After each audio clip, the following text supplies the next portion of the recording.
Chris Vince, you're a teacher.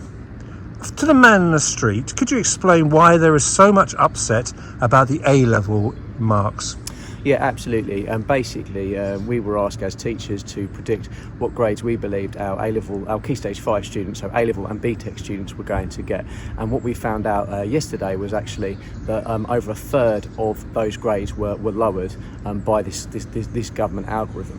What's been particularly, I would say, scandalous about this is actually it's had an inverse, what's the word I'm looking for?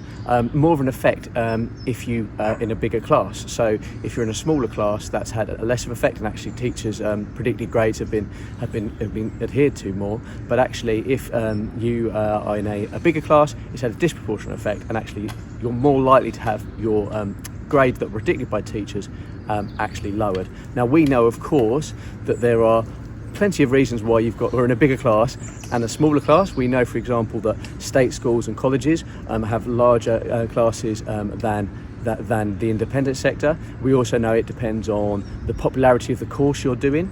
We also know, as a teacher, my experience has been that actually vocational subjects are more popular, so you're more likely to have your grade lowered if you're in a vocational subject. So effectively, would you agree that the children of Harlow, the students of Harlow, have been punished for being educated in Harlow?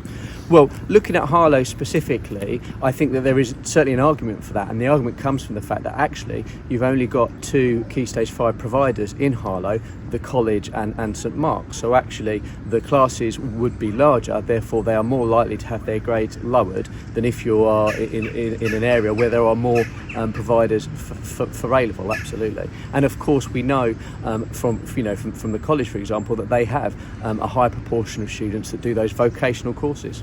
But is it upsetting there are parents and children from Harlow who feel they've been prejudiced against, discriminated against, and even if they haven't been, and all the maybe Conservative MPs and in the world can keep saying they haven't been, that's how they feel, and it's almost set back aspiration 50 years.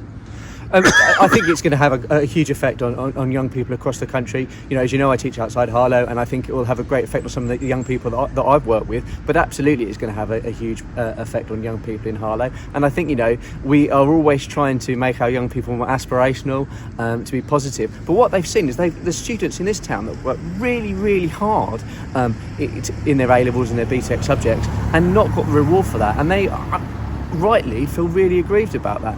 From my point of view as a teacher, I feel quite upset because actually it's once again questioning our profession.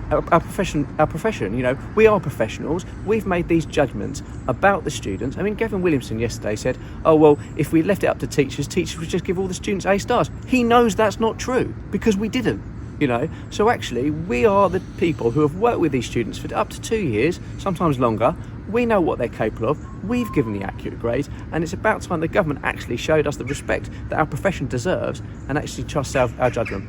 And if things are bad now with the A-levels, say there's a history class of 8 in an A-level class, absolutely. Then on this Thursday, GCSEs with history classes, I'm just plucking a subject out there, possibly of 28, surely things are going to be even worse for the students of Harlow. Yeah, and actually, I'm glad you mentioned humanities. I think humanities was probably one that was really affected this year as well, because humanities are, again, popular subjects. But you're absolutely right. And again, we go back to the state compared to the independent sector. We know, you can argue it with A-levels and Key Stage 5, but we know for a fact, and anyone you will ask will know this, that the school class sizes in the independent sector are smaller than they are in the state sector. So if the government do not sort this out by next Thursday, we are going to have absolute chaos on our hands. We're going to have and I'm worried about it. I've got a class of 32 in my year 11 class.